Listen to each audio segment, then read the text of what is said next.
Welcome to Spartan Up Podcast. I'm Johnny Waite. I have a very special guest, Zach Evanesh, who is no stranger to podcasting. We learn a lot from this guy. It's fantastic. Sephra, Tim Nye, and behind the camera, Marion and Andrea, who make us look good. Hey, speaking of looking good, this guy is incredible. This interview is with Joe Polish. You know Joe. Yes. You'd said about the most well-connected guy you've ever met. That's what he is. He's known as being a connector.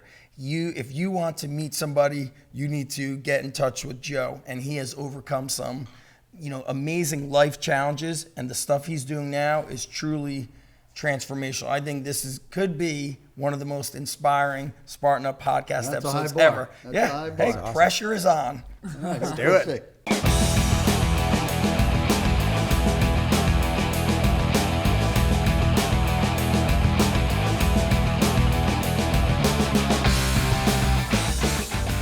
We are here in Arizona for Spartan Up Podcast with Joe Polish. That's right, like nail polish. Like nail polish. Or shoe polish, whatever. So we don't know each other. Yeah, first time we met. A couple of people over the years have said, you got to meet this guy, you got to meet this guy. I haven't been in Arizona.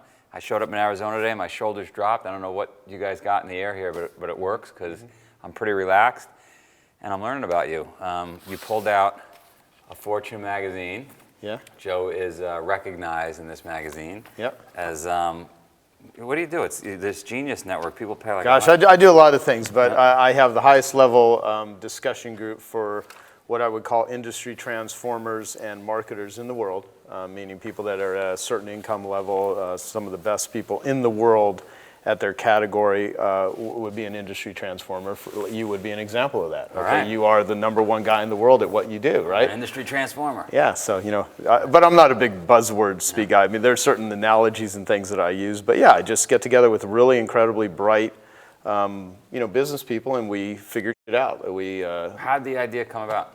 Well, my background is I started as a dead broke carpet cleaner living off credit cards, and I learned marketing back in 1992 was my first introduction to marketing. It actually makes sense because you'd have to be a pretty damn good marketer to get the carpet cleaning jobs, right? Well, yeah, when you have to figure out how to successfully sell something nobody wants to buy, Right. You learn a lot about sales and persuasion because nobody wakes up saying, I wish I could hire a carpet cleaner. Right. Buying clothes or going to restaurants or doing fun shit. Right. People like to do that, but no one wants to hire a carpet cleaner. It's like going and getting your license renewed. Nobody looks forward to that. So I kind of got stuck in this accidental industry. I racked up about $30,000 in credit card debt. And in Arizona? Yeah. And I was given a marketing newsletter by a friend of mine that talked about, it had this concept, can and clone yourself. So, how do you take a message and how do you replicate it? Because the best salesperson in the world is limited by the clock. But with the right sales letter, you can talk to one person, you can talk to 10, 100, 1,000, millions of people. So I applied marketing to my carpet cleaning business, turned it around because I learned all kinds of robotic methods of using education-based marketing to sell carpet cleaning. And I was learning all these techniques by studying people in the direct mail business. And back then there was no internet. So when you have to rely on words and headlines and offers and social proof and calls to action and creating a sense of urgency and doing that robotically, you get pretty damn good at sales and persuasion. So I define selling as what you do when you're on the phone or face-to-face with somebody, and marketing is what you do to get someone on the phone or face-to-face with you, properly positioned, so by the time they talk to you, they're pre-interested, pre-motivated, pre-qualified, predisposed to give you money. So I built up this business. I started teaching other carpet cleaners and became the largest training organization in the world to professional carpet and upholstery cleaners. I was going to ask, if you're doing well, you can only clean so many carpets yourself. So you turned it into a training business. Turned it into a training because here's the thing. I fell in love with the fact that you can change words on an ad or on paper and it would totally influence humans that you never even talked to. And there was something fascinating to me because marketing is applied psychology. Sure. I've always been interested in human behavior, but if you really want to learn human behavior, figure out how to persuade it, not just hear about it, not just read about it, but literally influence people to spend more money, to buy more things, but doing it in an ethical way. I mean, in the carpet cleaning industry, as an example, there's a lot of bait and switch carpet cleaners. So I became the biggest advocate against bait and switch. I went on ABC's 2020 back in 1999 with Barbara Walters. We did it, teaching people how to ethically choose carpet. I started ethicalservices.com. I mean, all of this came from the mindset that all money earned ethically is a byproduct of value creation. But if you've got something really great, how do you get paid for it? How do you make a profit? How do you create referability? How do you not do transaction marketing? How do you do relationship marketing, which requires you to actually be a decent human being and deliver what you say you're going to deliver? And so all of that stuff was fascinating. And along the way, I started doing big boot camps and big conferences, and I started doing You must have been a good speaker. I'm an okay speaker. I mean, like most people, I think, consider me a great speaker. Yeah. I always beat myself up. I always think I could do better. No, but I mean, to make it from, I cleaned swimming pools, and I wasn't with Barbara Walters. Yeah. So, and I wasn't the largest training organization of pool cleaners. Right. So you must have been captivating. Yeah, I mean, more than anything, I was a nervous wreck when I first started speaking. I got good at it. More than anything, though, the concepts and the methodologies that I taught worked. Like, for instance, Got it. So even if you didn't speak well, it was the message was powerful. What I sold to other people, when they implemented my ideas, they got results. My ideas worked. It was never about giving someone a concept. I mean, I gave them proven strategies. It wasn't theoretical. It wasn't my opinion. These things actually work. You had data? Oh, tons. Right. Yeah, tons. I mean, in the service industries alone, from clients that we can even loosely track, well, it's generated over $2 billion of revenue for my clients. Wow. And I mean, we got over 8,000 professional cleaning companies. In the late 90s, I licensed my materials to all kinds of different service industries. So we have tens of thousands of service businesses that have used my marketing Your methods. system. And it was a book, or you got? No, it's actually courses. This is this book, which hasn't even been released yet. This is the first pre-release version that you're getting of the Average Joe's marketing book. Which is all about. And that's the whole concept. The last 25 years. A good portion of it, yeah. Right. Yeah, that's the part, at least the marketing strategies, like on how to use sales letters, how to use principle-based stuff. I tried to write a book that would not be timely but timeless, because there's three things you need in order to sell something. You need a product or service, whatever it is you do. You got Spartan. You need a sales pitch, a marketing message, what you say, how you say it, how it's put out through social media, how people talk about it, and then the third thing is you need a delivery system. So what most people focus on, I'm a carpet cleaner, how do I tell people about it? I'm a plumber, how do I tell people about it? I have a graphic design business, but their marketing message typically sucks. And so how do you create a really compelling message, because only the hungriest fish will snap at the crappiest bait. So how do you do that? really make something And compelling? that's the book? Yep. And well, the book too is a mindset. You can have a half business, which I describe as hard, annoying, lame, and frustrating. It could be hard, annoying, lucrative, and frustrating.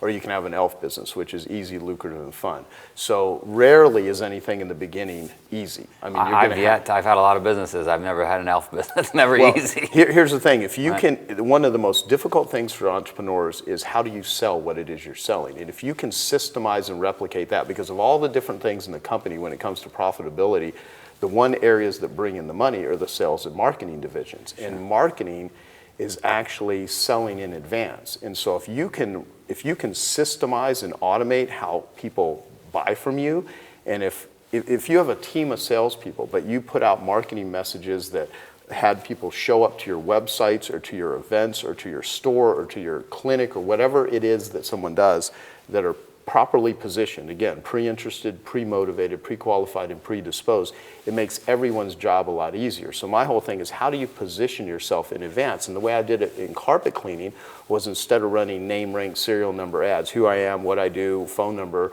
website, I would literally put out education. I would put out information that people didn't know they didn't know. For instance, my very first sales letter to sell a carpet cleaning thing was call and request a consumer's guide to carpet cleaning. And so it would say, read this guide and discover 6 costly misconceptions about carpet cleaning, 7 questions to ask a carpet cleaner before you invite him into your home, crawling critters and crud, a guide to the slime, grime, and livestock that's seeping, creeping, and galloping through your carpet, how to avoid 4 carpet cleaning ripoffs. Now, all of those things are templates, they're formulae. If you're a graphic designer or a personal trainer, 7 questions to ask a personal trainer before you hire. These are all formulaic things. And so when I started using that, instead of people calling and saying, how much do you charge? They would call and request valuable, useful information that would teach them how to make an informed, intelligent decision. Because the number one question in everyone's mind is, who can I trust? And so your job as a entrepreneur, business owner, anyone, is who can I trust? If you want to get a date with someone and they don't trust you, marketing applies to everything. It's literally how you position yourself. So I learned that, started teaching carpet cleaners, then I started teaching general business owners, and built this great coaching program.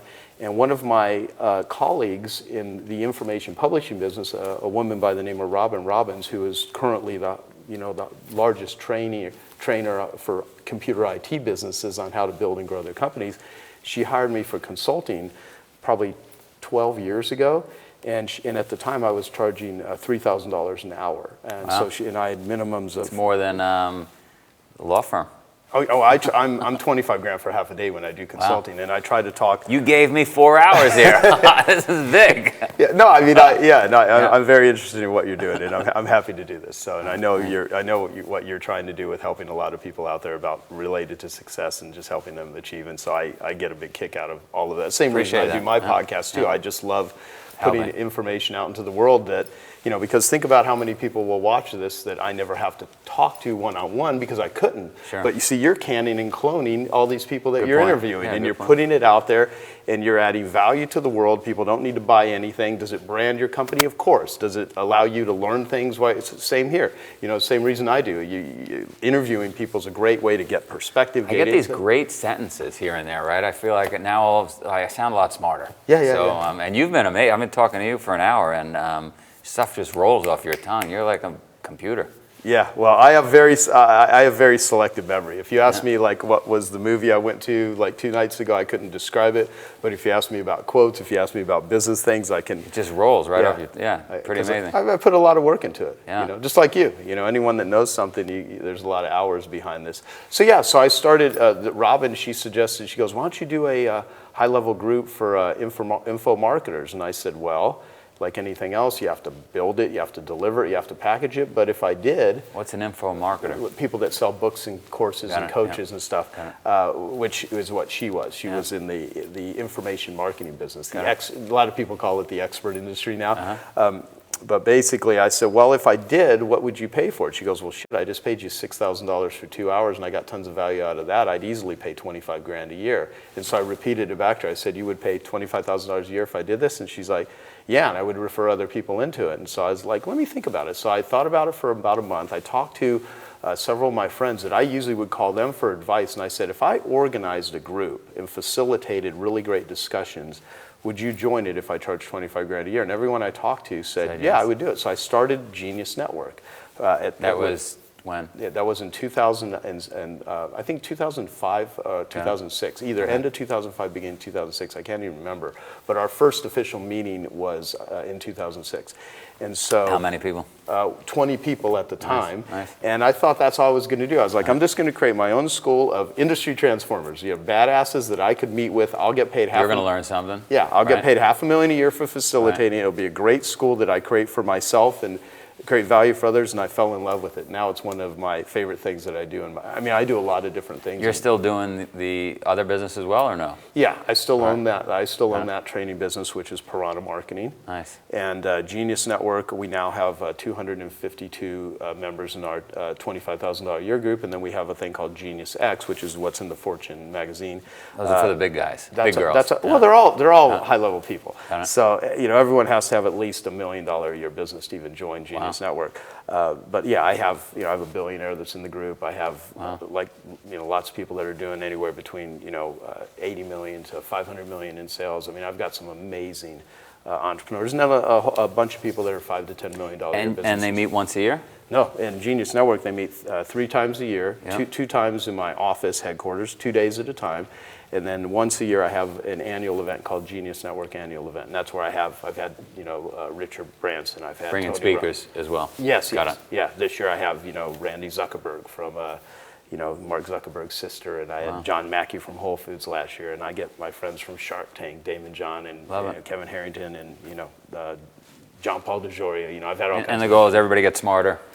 Yeah, it's actually a setup. It's really to connect people with each other. It's a tribe of tribal leaders. But I got to give them content so that they, you know, so we do 10-minute talks. And in 10 minutes, people share a best practice or a strategy that's been worth at least $250,000 or more to them.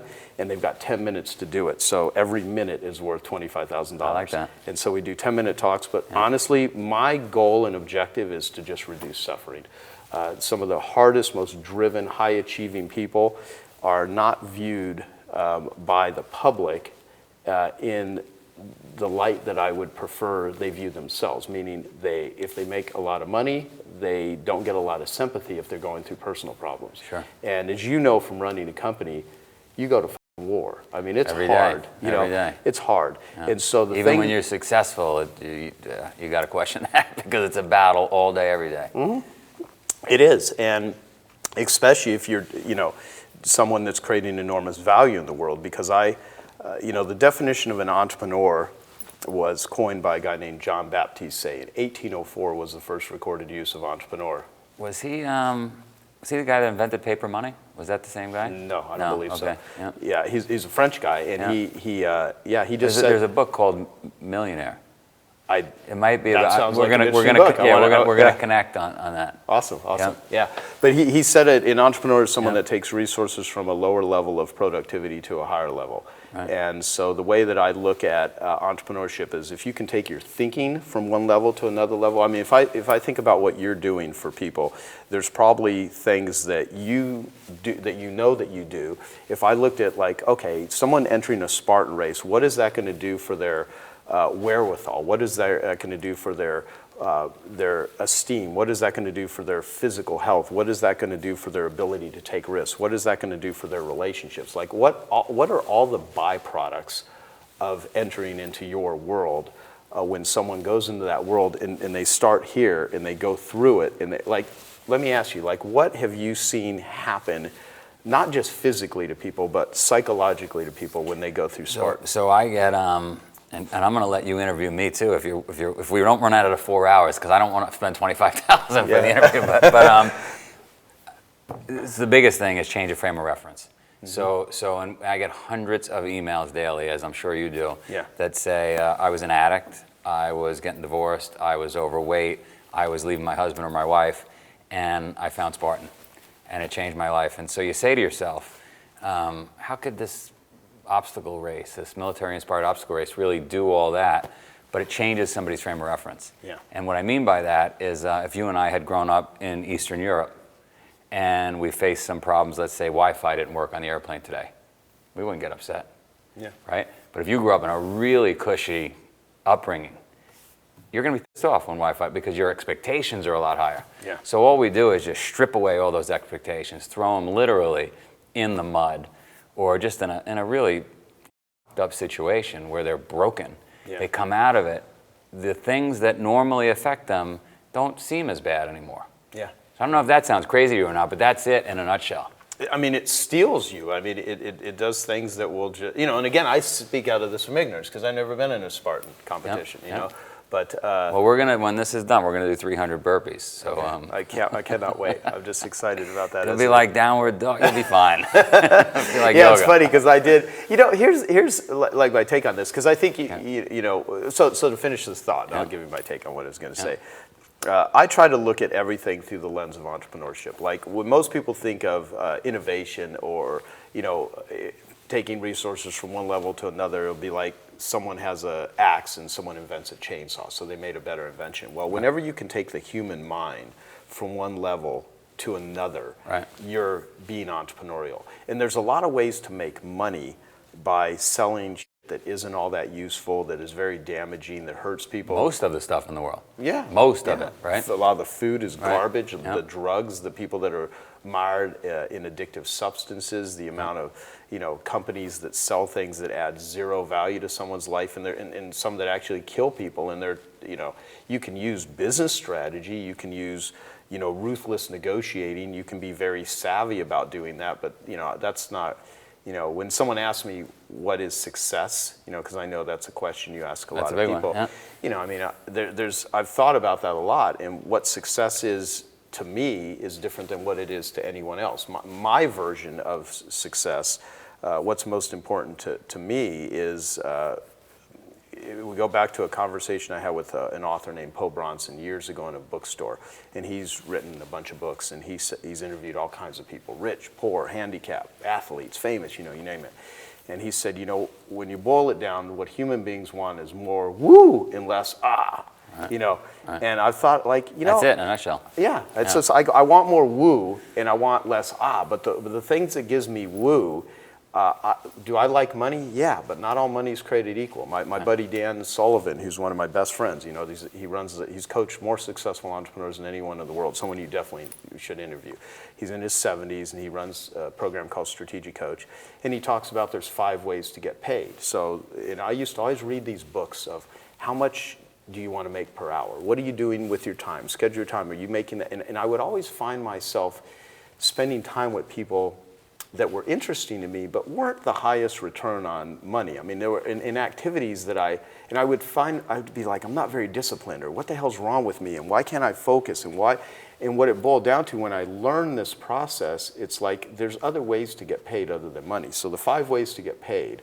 One is reward, where people give you money. The second is people utilize you. They utilize your advice. I don't like throwing pearls before swine. I like giving advice to people that will actually use it. That's why I charge a lot of money, because I'm dealing with people that will make an investment. So do they utilize you? 3, do they appreciate you? 4, do they refer you? And 5, does it enhance you? And so for me, whenever I get involved with people, projects, things, my number 1 criteria of getting involved in a business deal is, 1, does it enhance me? Does it simply make me a better person? Like my Genius Network group, I get paid very well, run a multi-million-dollar business, and you're learning, and I'm you're learning, getting I'm tons getting of benefit. paid. Right. It's great. If they didn't pay you, you would do it. Exactly, Right. and I tell them that. But if If people they didn't don't pay you, they wouldn't show up. Yeah, Right. if people don't pay, they don't pay attention. Right. So, and that's one of the challenges we have with, like when I say we, me and you, we put out tons of stuff out for free, videos and podcasts and everything.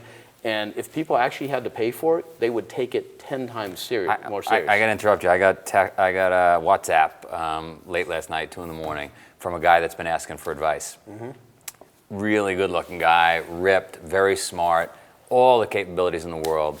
And he's been hitting me up now for a few months, friend of a friend. It's 2 in the morning last night, and I'm saying to myself, why are you still awake? Like, the advice I gave you when we spoke was up early, do this, work hard, all these things. And so, well, I just got to come see you. And I thought to myself, you know what, it's a waste of time for me. You're not listening to what I'm telling you. Yeah. So hanging out with me is not going to, so I'm with you. Yeah. Well, like- I think it was Emerson, I may be wrong, but he has a quote where it's, you ask for a new idea when you haven't used the first one I gave you. Right. And some people, Right. what do I do? Right. What Right. are you doing? Already told you. Right. Here's the fundamentals. Right. Like, wake up early. Yep. So, yeah, so it's like, what I found out is, does it enhance me first? Do people utilize me second?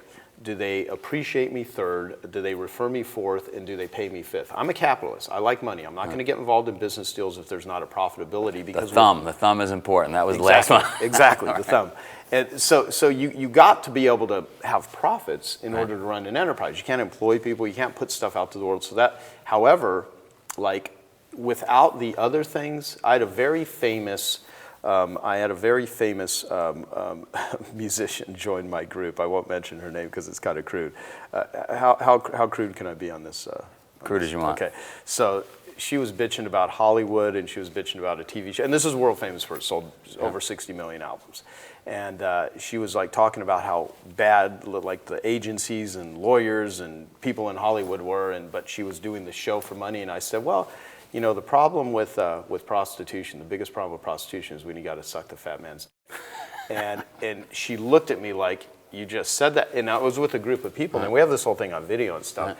And it was a very crude thing to say, and I wasn't trying to say just to simply be crude. I was doing it to make a point. And she goes, you're right. That's exactly what happens. And I said, if you are just getting paid, but you're not getting appreciated, enhanced, utilized, it's like prostitution. And the worst thing is to be engaged in it without knowing you're in it. Like if you know that the only reason you're interacting with this person or this business is because you need money, having that awareness is great. And you're okay with it, then that's what you're doing. Yeah, right? not having that awareness. So that's why most people hate what they do for a living. Right. Is they don't don't even look understand, at, right, Yeah, they don't right. have a criteria. Right. So going back to success, success is like I could have $1 billion, Right.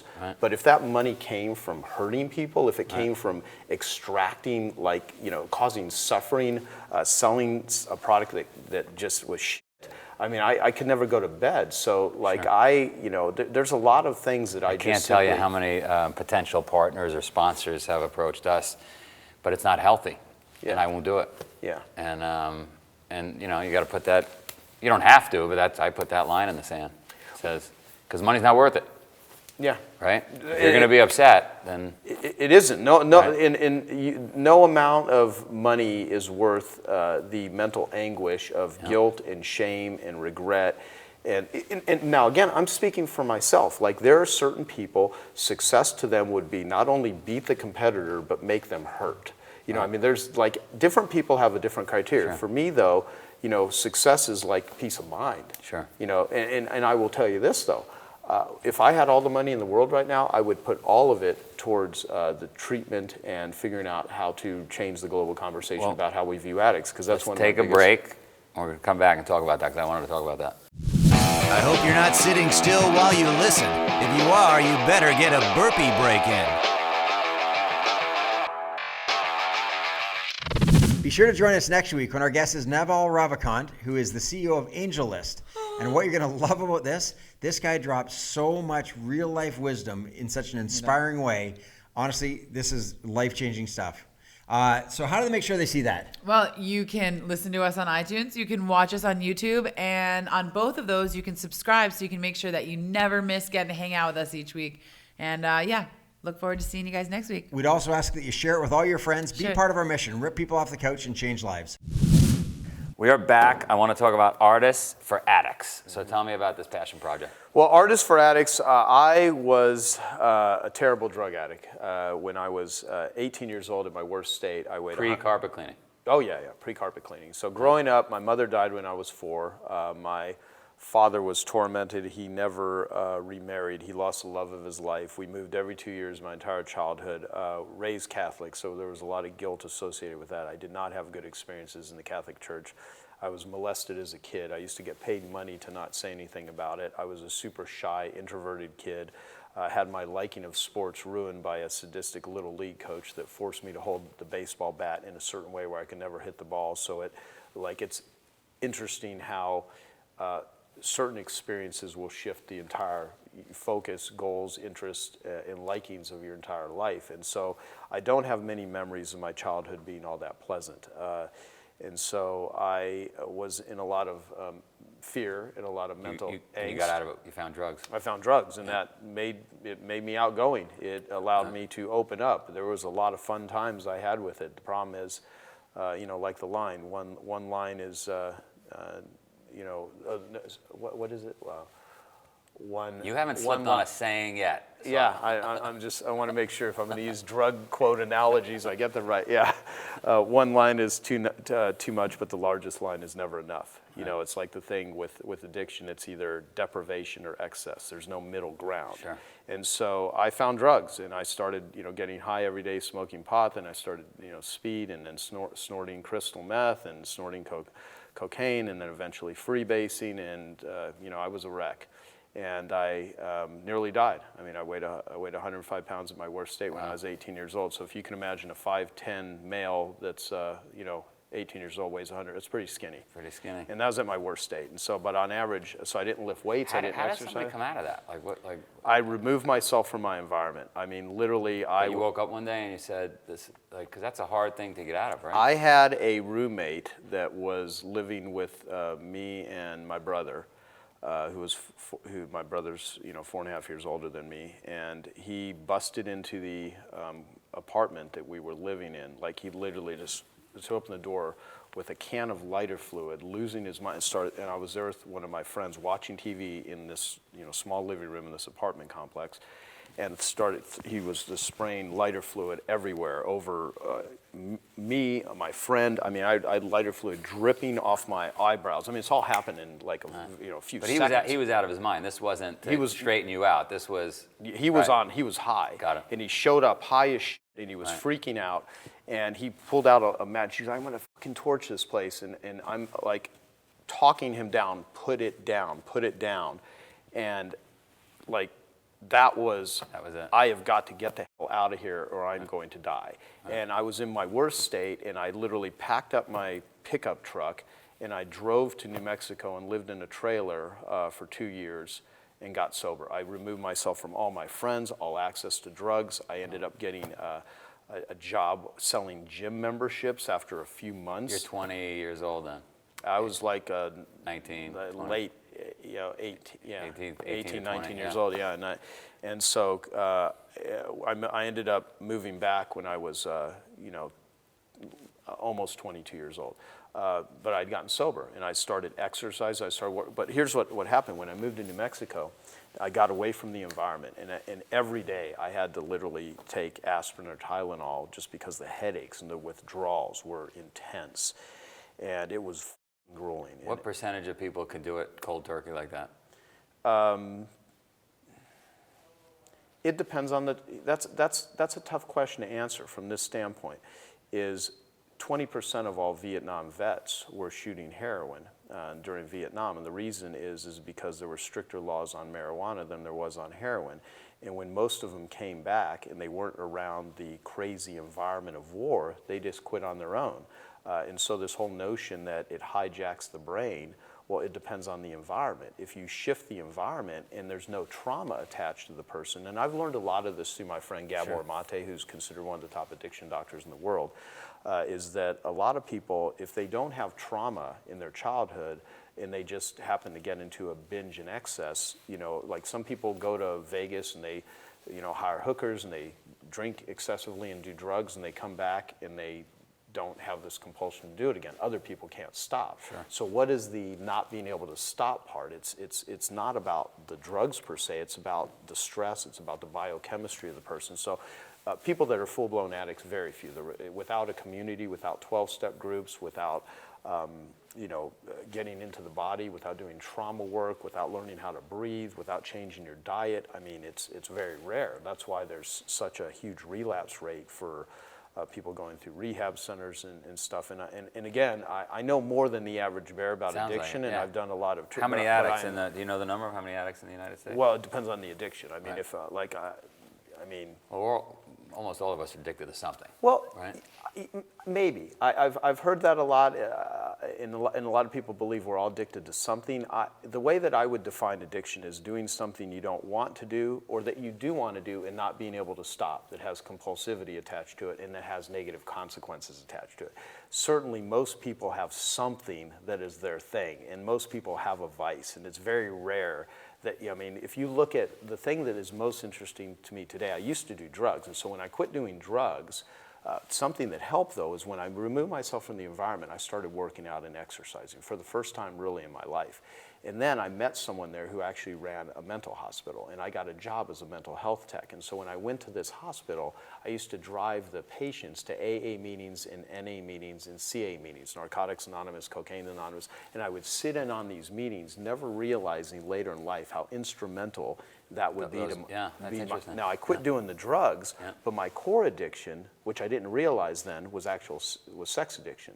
And so later in life, that manifested in pain for sex, because I wired it back to when I used to get paid when I was molested as a kid to not say anything. It wired in my mind that sex is bad, sex is dirty unless you pay for it. And what sexual addiction is an intimacy disorder. And the way that I would define intimacy, this is not my definition, it was given to me by just a brilliant guy who literally sponsors people that have sexual addictions, because sexual addiction is really an intimacy disorder. Sex addiction sounds... I've met amazing, caring, wonderful human beings, men and women, that are sex addicts. But if you hear sex addict, they think, oh, they're just a pervert or they're abusive. And that's not necessarily the case. All addicts, on all levels, when they're mired in addiction, they lie, they cheat, they steal, they do bad things. So I'm not making excuses for bad behavior here. What I'm saying is that the cause of it. So intimacy is a mutual exploration of a shared safe place. Abuse is anything that takes away the safe place. And addictions are what we do to make ourselves feel good when we don't have a safe place. So people that are doing something addictively, they don't feel safe in the world. They could be the strongest motherfucker on the planet. They could control companies, but they could be out of control internally. So it's this inability to connect. It is a connection disorder. And so for me, the things that made the pain go away were sexual experiences. But the problem is, it would always lead to more guilt and more shame. And when you are an addict, you go through You never get enough of it, right? Yeah, like I have a friend named Pat Carnes, who's literally the top sex addiction doctor in the world. If someone types in my name and Pat Carnes, you can watch a whole interview on YouTube about sexual addiction that I did years ago. And there's like 20 million sex addicts in the United States. So to answer your question, how many, it depends on, because there's so many different addictions, but there's millions, let me put it that way. I can tell you how many Spartan addicts there are. It's a lot. How many are there? There's millions. Yeah. But I'll tell you, it's probably a wonderful outlet for these, these I don't know if they say it's better than sex, but it's good. It's well, healthy. You want to know something funny? Like one of the few things that'll make the brain light up. The only thing that I know of, and I could be wrong here because we're always discovering new things about the human brain. I mean, my friend Daniel Amen has scanned my brain 6 different times. He's scanned the brains of more addicts on all types of addiction than anyone in the world. And the only thing that makes the brain light up quicker than sexual imagery is crystal meth. So whenever we see something that we find sexually arousing, it just happens before you can even think about it. So when, and everyone has an arousal template. So whenever you're introduced to something that turns you on, if you are introduced to that at an early age and it's very negative or very toxic, so when you see women, as an example, that are with abusive men that beat them or something, you can probably trace it back to an arousal template that early on in their life they were sexually assaulted, they were raped, something happened. And the same thing with men. So the shit that people get off on, if you just look at people's lives, it makes sense why they do what they do. Like Gabor Mate, who wrote In the Realm of Hungry Ghosts. He's a dear friend of mine. I'm interviewing him this year at my annual event. He's like one of the top addiction doctors in the world. And he says something very important. He says the question is not why the addiction, but why the pain. And so depending on the level of pain is how And you're going to seek something, like I seek burpees. Burpees is my safe place. Yeah. Well, what do you think would happen to you if you were forced to not be able to exercise for like a month? Has that happened to you where you've gotten injured or you've been in a situation recently? I was in a bad injury, and we'll get into it. 2004, I went out a car window at 85 miles an hour. My leg was ripped out of my hip. I was exercising the next day. So it's clearly a problem. But if I can't do it, I'm a crazy. I get the shakes. I got to do it. Well, let me say this, because we talked about this off camera, whereas I want people to start thinking about addiction. Is it a problem? Does it cause problems? Absolutely. It wrecks lives. It ends lives. It causes enormous torment. I think it's the greatest human crisis we have. The wars, the anger, the environmental issues, the diseases, most of these things are created, caused, precipitated, and agitated because of addiction. I think if I control the world, which I don't, I would put as much resources intelligently, not just throwing money at something that does nothing, intelligently at the treatment of addiction, at the changing the global conversation. But you're doing that. Yeah, I'm attempting to do that with Artists for Addicts. Get into that quick. Okay. Let's hear it. Artists for Addicts is a platform I started with my partner, John Butcher, who is the chairman of Precious Moments, the largest collectible company in the world. And he's had 2 brothers and another family member that died as a result of addiction. And he's struggled with it himself, as have I. And we came together and said, how can we create a platform where we can educate people with most of the information we put out to the world, giving people... Because education, as you found out with carpet cleaning, is powerful. Super right? powerful. I'm sitting here listening to you, and I'm taking a whole different view on addiction. Yeah. Just in an hour with you. Right. And so I want to help change the global conversation about how people view addicts and use art and the people involved in the arts as a way to link people into it. So musicians, painters, sculptors, writers, entrepreneurs, all people in the world of... Where addiction is prominent. Very much so, because so many artists are addicts. Like Mihaly Csikszentmihalyi, who wrote the book Flow, he says that the same neural pathways that a top performer athlete uses to get into a flow state are the same neural pathways that an addict uses for self-destruction. So if you think about our brains, you can either use this incredible resource we have as humans, and you can either do incredible stuff with it, or the same neural pathways that will cause self-destruction. So my whole thing is, instead of viewing these people as moral degenerates, if you understand that they're not, no one wakes up and say, I'm going to become a drug addict, I'm going to become a gambling addict, or a food addict, or a sex addict. I mean, like no one aspires to do that. These are byproducts. These are symptoms of a much deeper problem. And the symptom is the inability to connect with others, shame, guilt, fear, biochemistry.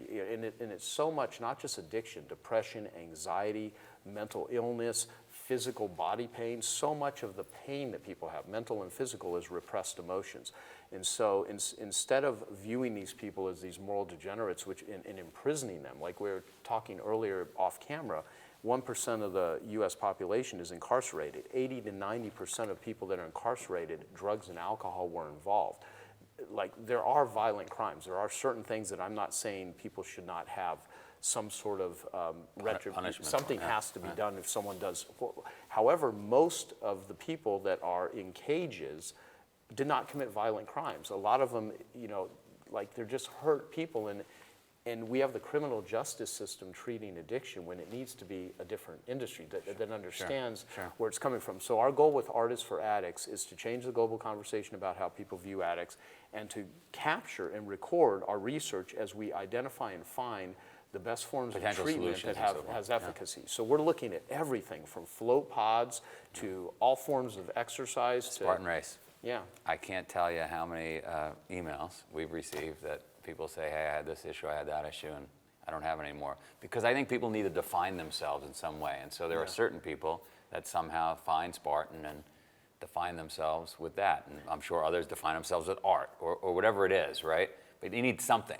Well, I'll tell you what I think, and this is only one aspect of it, is, for one, it's community. Okay, you have driven, crazy, freaking people that want to get together and bond with each other. Yeah. And I'll tell you, like when Vietnam vets came back from Vietnam and they would go to therapists, and a lot of them weren't getting help, when they would put them in a room with other vets who'd been through the trenches with them, the mutual suffering created a bond that wasn't there. So bonding is what's happening at Spartan in a big way. Is this bonding? Yeah. Secondly, the physical movement of it, like dopamines and everything going on. Everything. Right, I mean, we're we're feeling good. Totally. Right. And you're giving people a meaning. Yeah. Right. You're giving something for people to aspire for. And people want to be challenged. Sure. These are, most people that are attracted to it, I would think, are, to people that don't kind of get the mindset, would be like, what the fuck is wrong with these people? Why are they doing that thing? But if you really get inside, what is it actually doing for their heads? Let me create an accomplishment. Let me find out what I'm made of. Let me see if I can do this. Mm-hmm. Right? And when they do, oh my God, they've transformative. Right. Transformative. So you're not selling a transaction, you're selling a transformation. All right. That was probably the longest podcast we've ever done in the history of our podcast, but it was awesome. You are welcome. Thanks for having. And by the way, we've never done it in such a beautiful setting. Yeah, and I'll say just one thing. Yeah. If you want to see the Artists for Addicts trailer, just go to artistsforaddicts.com and watch our video trailer. That'll give more context about this. I just watched it. It was awesome. It's worth watching. Check it out. We'll probably provide a link, I would think. The woman holding the camera does all that stuff. Yeah, she's great. All right. Thank you, man. That was great. So this was, again, the episode with Joe Polish, master connector, probably known as the most well-connected guy. And he doesn't just connect people. It's the way he brings people together is just being around them elevates everybody's status. And he's so inspiring to like be being around. you. One compliment a day. So I'm out of, you can't compliment me anymore. But the way he overcame addiction and then found a way to say, you know what, I'm going to pull myself out of this. I'm going to move forward. And he got into the carpet cleaning business, but he found out that people didn't want it wasn't that I want my carpet cleaned. It was what was the outcome of it? He learned to take the marketing deeper. So he started getting people to experience how your world changes when we come and clean your carpet. People come over, it smells good, everybody wants to be there, your life gets better. So he took it to this like emotional level. He basically, quote unquote, broke the rules of marketing, became this industry transformer of Great carpet term that he uses, carpet cleaning, yes. And then from there, he started teaching his marketing methods. In fact, I've got some of his oldest stuff. It was on cassette tape. So for anybody who's around my age, cassette tapes, he would interview people and he would basically immerse himself in learning from them, the best of the best. And what he wound up creating is, this genius network where he brings together. I attended one of those events and I remember saying, I'm just going to go here and get one idea. And I'm trying to get the idea from the speakers, and my big idea actually came during lunch. And that's what he does, is he surrounds you with amazing people. And we sit and have lunch, and they said, what's your biggest problem? And I say, oh, that, and they go, that's not a problem, that's an opportunity. And just being around the people he brought in made me think, I get goosebumps thinking about it. Well, I was talking about how people were just cut and pasting my website. And the guy that I was sitting next to says, that sounds like a great problem. He goes, that means you need to provide that for them. You need to provide like a way for them to build websites. And it changed as Joe says, changed my frame of reference. There was somebody sitting at the table, they were announcing, you kind of stand up, introduce yourself, and I talk about what I do. And then this one person at my table was making over $100 million a year. And it just said, wow. It's still attending a self-help seminar. Yeah, absolutely. I said, I need to think much. That was the thing, is they thought so much bigger that it broke down boundaries. And it's obstacles, yeah. and Your what- obstacle becomes your opportunity. I'm sorry. Yeah. How long ago? This all started really before kind of social media was out there, right? I mean, from what I took out of this, he believes in a one-on-one, he used would to be do direct mailing, interpersonal relationship. He would go. Right? He became a direct response marketer. He started going to people's homes, and he would show basically, I believe, like a movie of like, he saw what normal carpet cleaners were doing, and he took it to a whole nother level. Then he started sending out, newsletters about, it's this season. There's these kind of bugs that might be in the carpets, and this might be happening. So he was educating people about overall cleanliness. He took that stuff, and then he started teaching other carpet cleaners. And there's something that I love, is that he saw how it changed his life to learn to become this better human, not just a better marketer, better businessman. And he said, I'm going to change the lives of other carpet cleaners who are struggling, because he saw family businesses, they were struggling, and he started teaching them how to change marketing and essentially change the lives of others, change their own lives. And then he took it to outside of carpet cleaning. So now at his, Genius Network, he's got, Joe there. He brings Tim Ferriss, Tony Robbins, Dean Graziosi. He brings what he calls industry transformers, but it's because of how they think.